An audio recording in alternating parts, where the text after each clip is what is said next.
This is the human heart. Central to our physical body, our survival, revered by poets throughout history as the emotional center of our being. The place we instinctively touch when asked to point to ourselves. And now, what we have known intuitively is being understood scientifically. Researchers are unlocking a new science of the heart that could change everything we know about health and our interconnected nature. Coherence is a state of balance between heart, mind, and emotions, creating a favorable cascade of neural, hormonal, and biochemical events that benefit the entire body. But this phenomenon not only benefits us personally, it affects everything around us, emitting an electromagnetic field that can be measured up to 3 feet outside of the body. When you are in coherence, your heart resonates at the same frequency as the Earth's magnetic field. This frequency positively affects everything around you. When a group of people are in coherence together, this effect is magnified. Could communities synchronized in coherence lower violence, accelerate cooperation, and global harmony? This is the purpose of the Global Coherence Pulse. If we can measure the impact of thousands of people in coherence at the same time, it could lead to a breakthrough in understanding the full potential of the human heart. All you need to participate is your presence and your heart. To take it to the next level, join the research study by downloading the app and getting an HRV monitor to measure your personal coherence. The world needs it more than ever before. Each human heart is unique and magnificent by itself. But imagine what could be possible when we unify.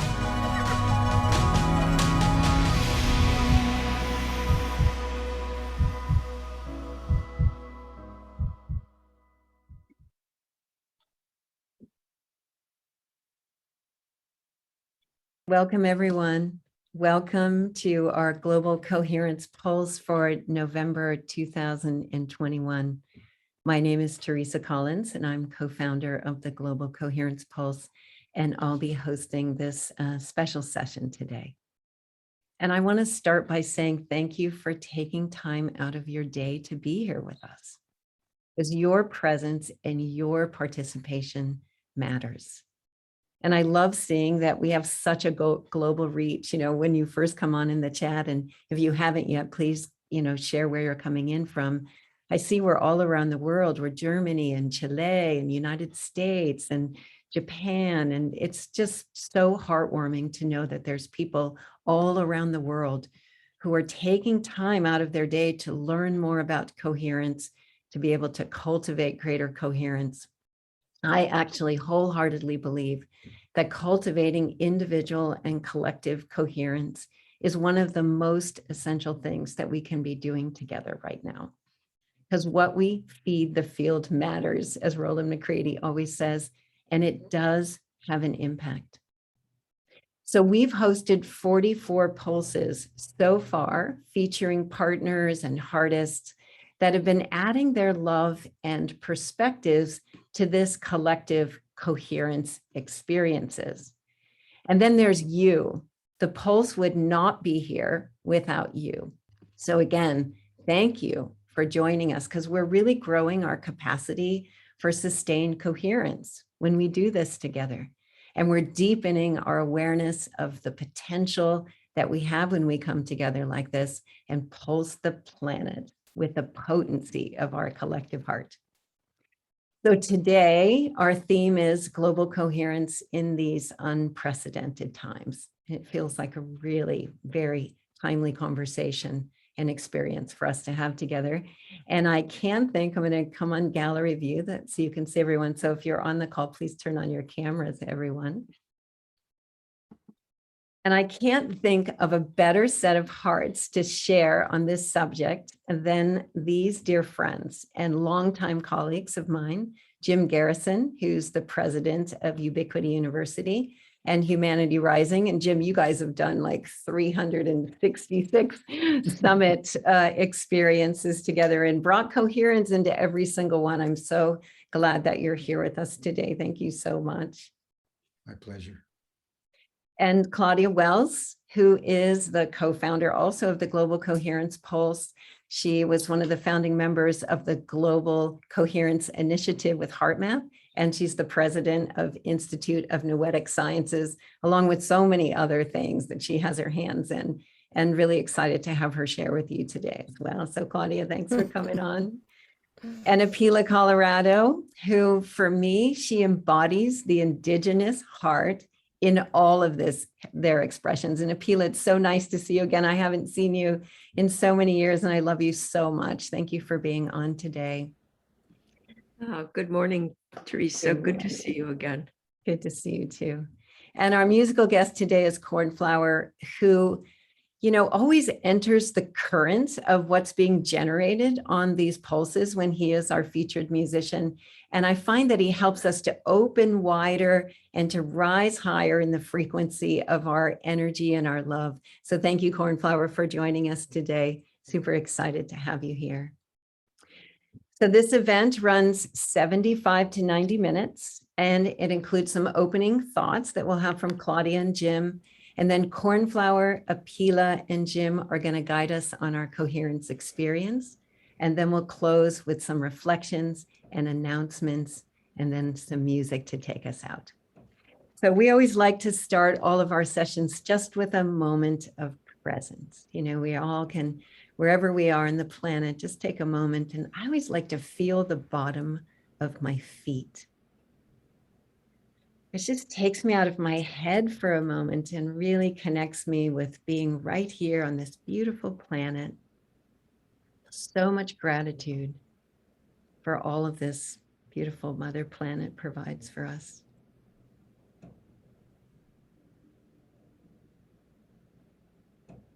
She can sure use our presence and care right now.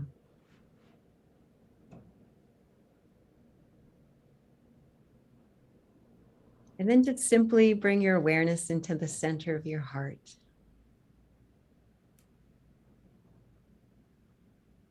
And feel your breath moving in and out of this one point.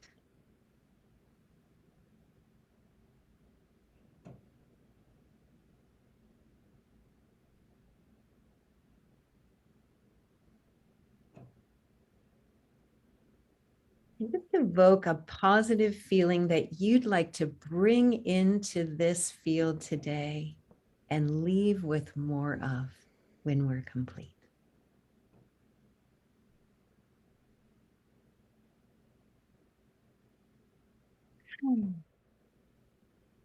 So may this next 75 to 90 minutes be nourishing for your soul. And let's pulse the planet with the potency of our collective love and coherence. And so to begin, I'd really like to hand this over now to Claudia Wells. So lovely to have you on the call, Claudia, and thank you so much for all you do to bring coherence into the world in the ways that you do. Thank you, Teresa. My gratitude to you and to all our guests today. It's so exciting to be together. And thank you, everyone, for joining Global Coherence in unprecedented times. And many of us are wondering if this is, in fact, the end of history as we know it. I thought I'd share today that I woke up the other night with this vague feeling of alarm about being on this nice edge of history. Because one of the beautiful things about practicing coherence that I hope we're all discovering is that we develop an increased awareness of our feeling states and an increased capacity for being able to intentionally transform them in the moment. And so on that particular night, to do that, I flashed on what the Dalai Lama told a group of scientists at a Science of Compassion meeting in New Delhi in 2019, when he advised us that when the world looks bad, look at a flower. There is another truth. Obviously, he wasn't advocating for turning a blind eye to our challenges. He was pointing out that in our manifest reality, there are simultaneous truths. And it matters which truth we put our attention on, because attention energizes realities.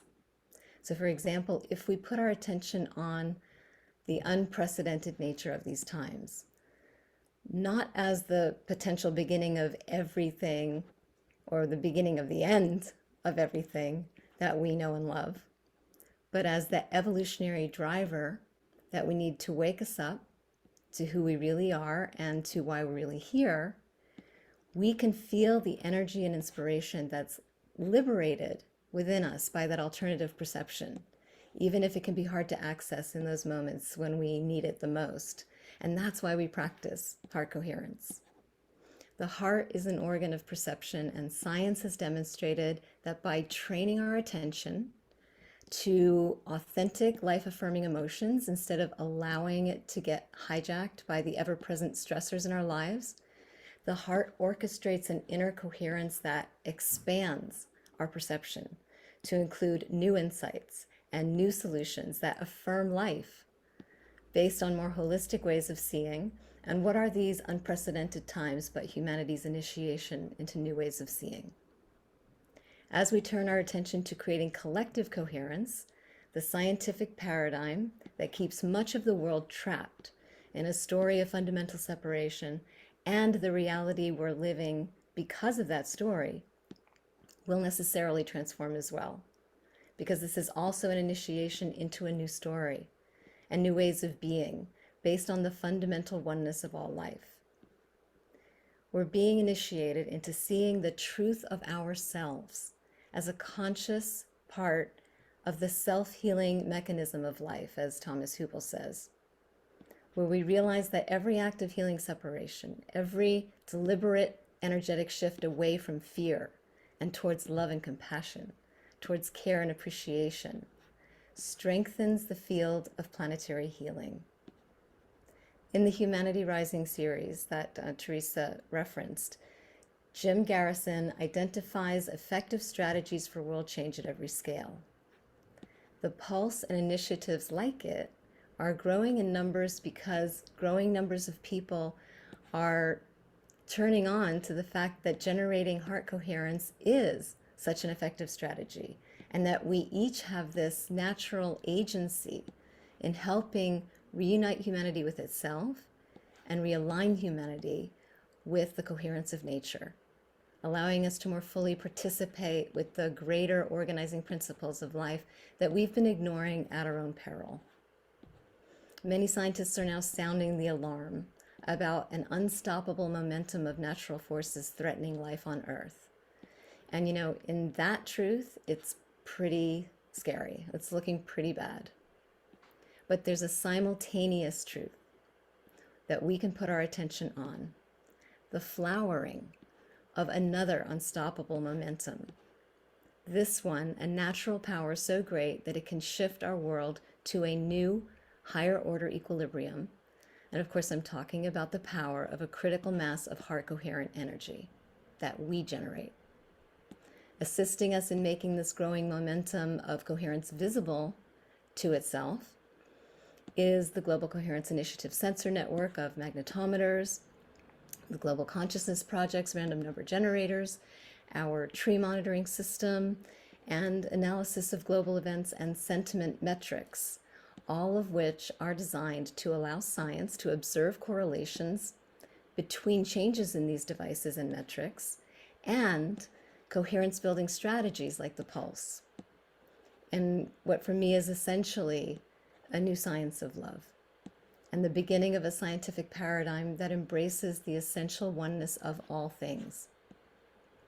I've shared before that astrobiologist Bruce Damer, whose work is in discovering the origins of life on Earth, believes that finding and using tools for creating coherence is the most important work of the 21st century. Are we ready to own that by committing to our personal coherence, we're doing the most important work of the 21st century? and that's what we're collectively doing as part of the Citizen Science Initiative.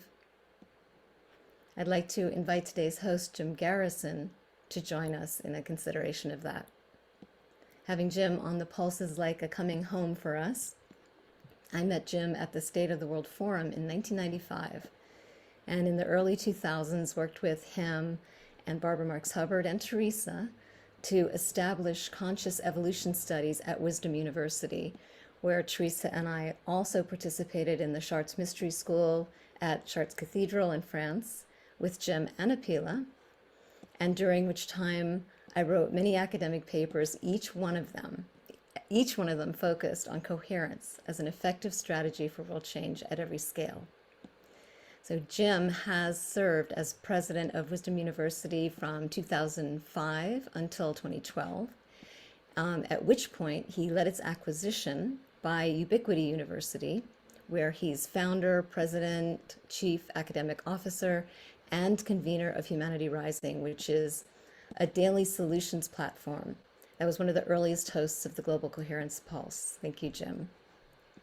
A social and political activist since the 1960s, he spent his entire professional life in executive leadership positions, including as co-founder and president of the Gorbachev Foundation, Mikhail Gorbachev Foundation USA, and the State of the World Forum. Jim has advanced degrees from both Harvard and Cambridge, and integral philosopher Ken Wilber called him one of the great visionaries of our time. And truly, Jim has one of the most comprehensive knowledge bases of anyone I've ever known. But more importantly, he's able to translate that knowledge into wisdom with such alacrity and heartfelt eloquence that it's able to penetrate the defenses of the self-perpetuating bubble that surrounds global culture. And in that way, and in so many ways, he's helping equip humanity for dealing with these unprecedented times. So Jim, thank you so much for being with us. I'd like to invite you on. Thank you, Claudia, so much. And thank you, Teresa, very much. It's always good to be back with old friends, because, old friends are like old wine. They aren't made easily or very quickly. They have to age over time. So I feel like I'm coming home in a way to be able to join you with Apila, who I've known for a very long time, for this session. I want to just acknowledge Teresa and Claudia. It was Teresa first and reinforced by Claudia that gave me the idea to start each of the Humanity Rising sessions with a heart coherence centering. I had been wanting to do something for our opening session on the 22nd of May in 2020. And Teresa said, well, if you're going to do it for the opening session, you should do it for every session. And I thought, what a great idea.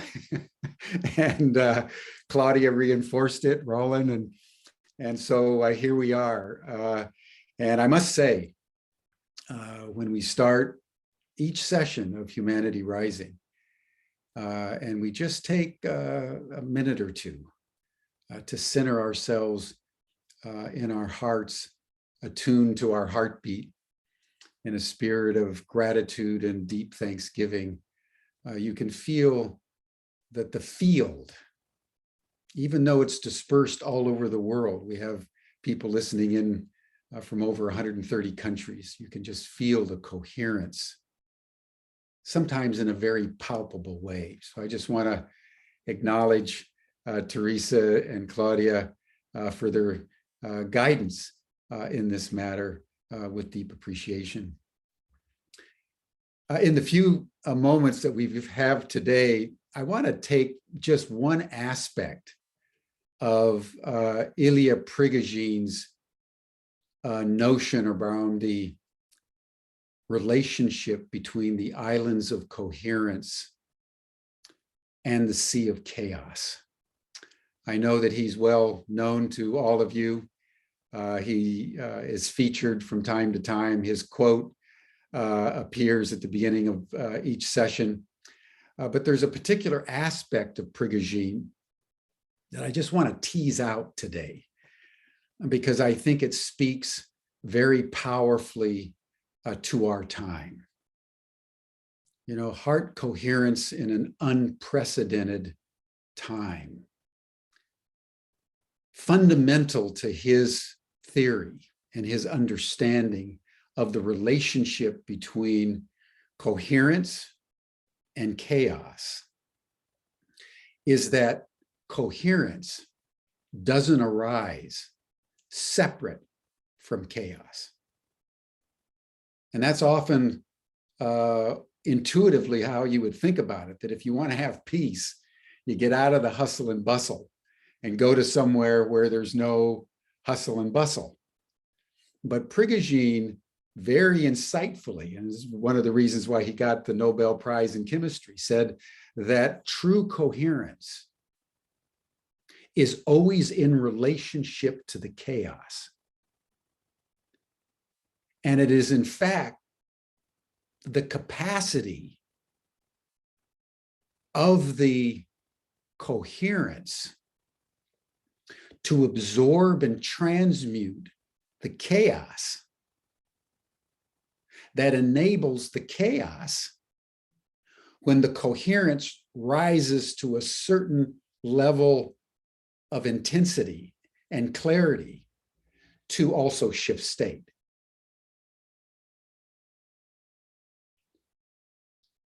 That's very important. And I want to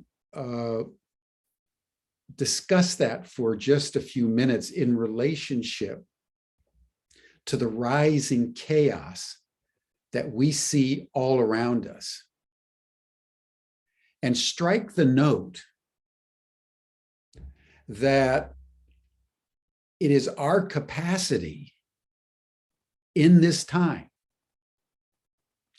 to absorb more and more and more chaos and transmute it that is going to be the key ingredient in whether we survive what's coming. So I want to note that coherence is not static. Coherence is highly dynamic because it's shape-shifting all the time as the chaos rises and falls. You know, if you think about just the last 18 months, just think for a moment about everything that we've gone through just with the pandemic. Remember back to March 2020, that's about 18 months ago. Pandemic, and the next thing all of us knew, we were in lockdown. And we were engaging in social distancing. Human beings hadn't been globally put in lockdown or engaged in social distancing in the history of the human race. And all of a sudden we were in isolation. That caused a lot of stress. And just think back, how did you deal with that stress? How did you navigate? Probably a lot of us watched a lot of Netflix, and there was all kinds of jokes about how people were navigating. But what we observed worldwide was rises in depressions, anxieties, crime, alcoholism, drug abuse, all kinds of domestic violence, suicides. And it's still on the rise all over the world. So that's just the stress and the chaos that's emanated just out of the pandemic. And that was on top of all of our normal stresses. Just being alive on planet Earth, working and engaging in our social relationships. And then in the last 12 months or so, we've also been experiencing all over the world, rising ecological turbulence. Just a few days ago in British Columbia, in Canada, they had 2 once-in-a-century storms within 2 weeks of each other. Earlier this year in Germany, they had storms and floods that were without parallel in recorded history, all over the world. I'm from California. Fires, droughts, floods, off the charts. The International Panel for Climate Change, the IPCC, has says we have now entered unprecedented territory. And that's why the Secretary General of the United Nations says we're now in code red, because we're now in a irrevocable escalation of ecological turbulence, in the face of which our governance structures, our institutions are less and less capable of ensuring stability. That's real chaos. And we're watching it unfold all around us. And then if you look within human affairs, what do we see? Is rising polarization. United States being a classic prime example of the increasing social discontinuity and civil strife, and rising authoritarianism. So our world is like a powder keg of stress and chaos. And in the middle of all that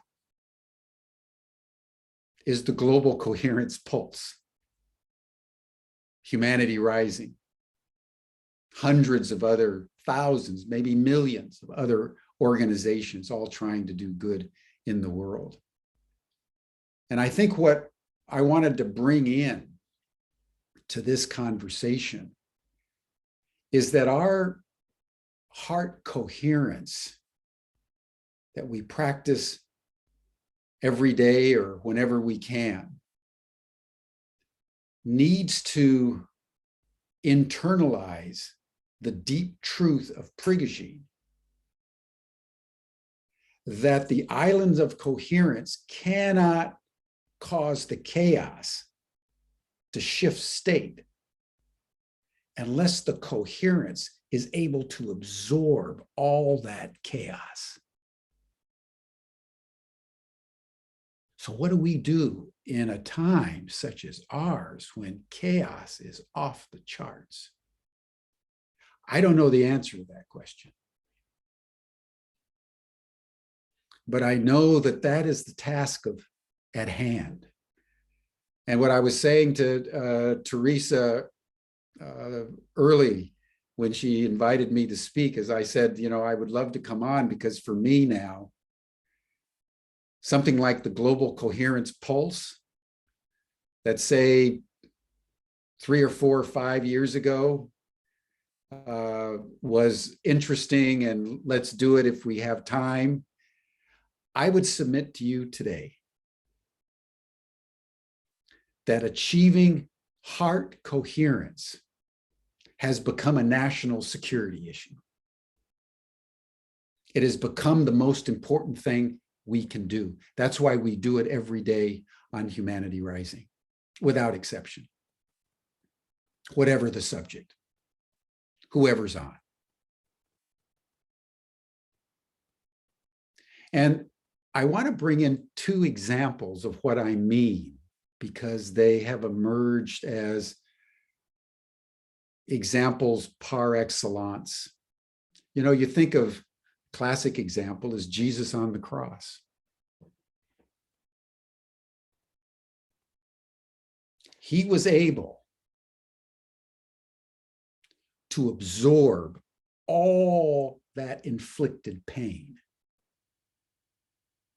even up to a crucifixion, with such inner coherence that he was able to say, Father, forgive them, they know not what they do. Had he not been able to absorb everything, and for even a millisecond, struck back in anger or wished for retribution, there would have been no Christian religion.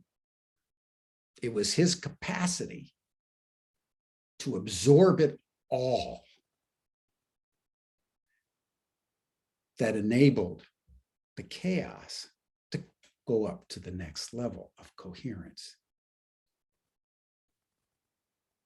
Another real quick example is Mother Teresa. I happened to have the very good fortune, completely by accident, when I was a boy, to visit her in Calcutta. And we'd come in just to look at the sights, and we were staying at a house, and we were asking about what we should see. And a man said, whatever else you do, you have to go visit this nun, because she's doing something that is extraordinary. So I was just a little boy, and my father, we all bundled up and we went out there to this Missionaries of Charity. And we watched how Mother Teresa and those sisters were picking up babies out of gutters. And I cringed. And she just loved them and kissed them and told them that they were beautiful. Mother Teresa became Mother Teresa because she had the capacity to absorb all the chaos into an unbelievably beautiful heart. And that's why she's been canonized as a saint. And as I'm convening all these panels on Humanity Rising and interacting with people worldwide on every conceivable issues, looking for all the solutions, I'm finding more and more that people are talking about breakdown. People are hoping desperately for breakthrough. How do we make it through this thicket? And more, I'm coming to see what I'm sharing with you tonight, that the fulcrum between the breakdown that we see all around us and the breakthrough that we yearn for with all of our hearts is going to be determined not by our governments. What we saw in COP26 is the governments once again just kicked the can down the road. Not by our major institutions, but by people of goodwill, people of pure heart, who are able to expand their hearts wide enough to absorb all the chaos building up in the planetary ecosystem. And in some mysterious way, beyond our understanding, transmute that chaos into a coherence that redeems. I believe, finally, that the coherence has two forms. I think there's an inner coherence, just sitting in deep meditation, listening to your heartbeat. And I also think if we're going to pull this off, there's an outer coherence. And if all of us are as active externally in the world as we are active internally, building our coherence and then bringing our coherence out into the world in whatever way the passion of your heart dictates is right for you, that my friends, in my view, is what it's going to take to ensure the pathway forward that we all know is there. We know there's a way through this thicket, but I think it's now come down to us. And so once again, I believe that the exercises like the Global Coherence Pulse, seen by many to be on the margins, have now become central, urgently central to everything we yearn for the human future. Thank you.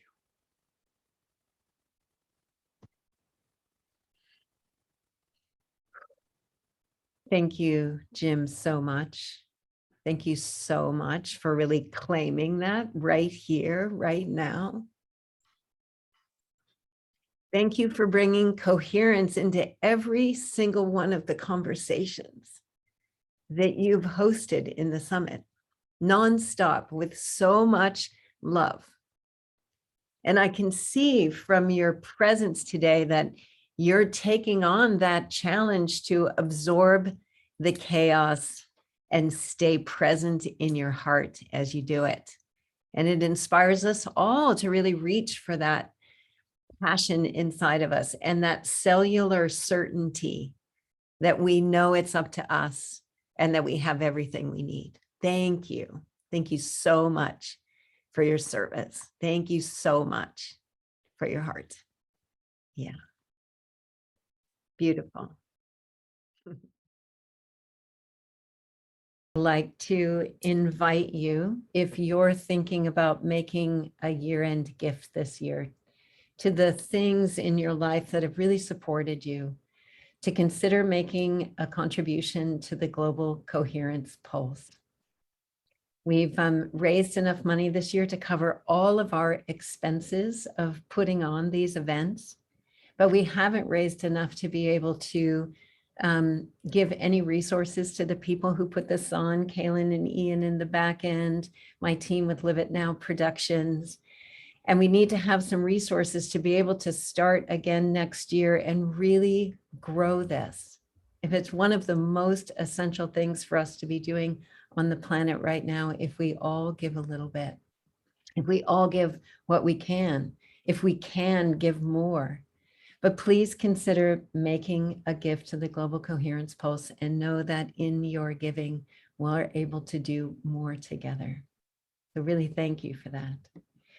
And to Humanity Rising, Jim and his team are continuing to host an event every day. I don't know how much longer, Jim, that you're going to do that, but they are fantastic. And there's a whole library of resources and different conversations from every different angle. And so, so important that it's happening. So please, there's a link there for you to join. They'll send you emails all the time and you can see which ones you'd like to jump on.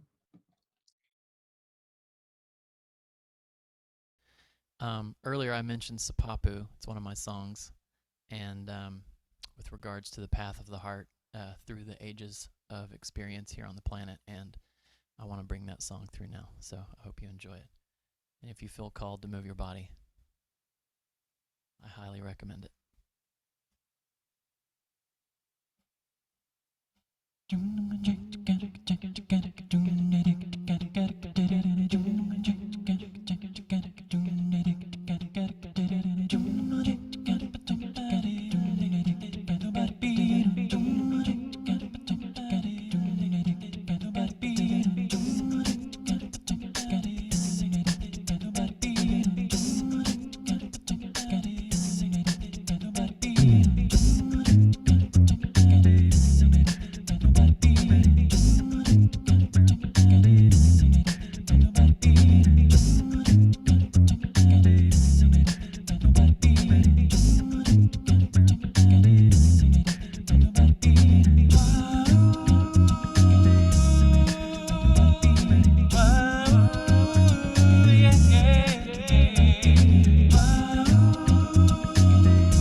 Let's take all this love that we're feeling, all of this beautiful, coherent energy of our collective heart, and let's just one more moment pulse this planet with our love and care.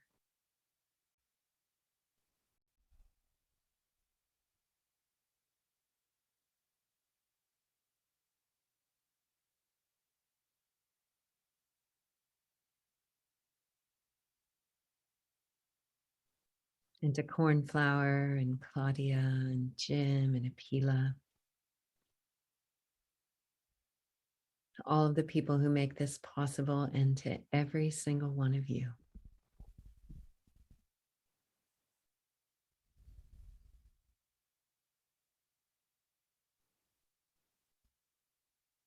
Thank you so much. Join us tonight for our Saturday Night Alive. I know some people had trouble with the donation link, and you could always send an email to info@Global Coherence Pulse, and we can send you a link that's easy to work. And we really appreciate all of your love and offerings.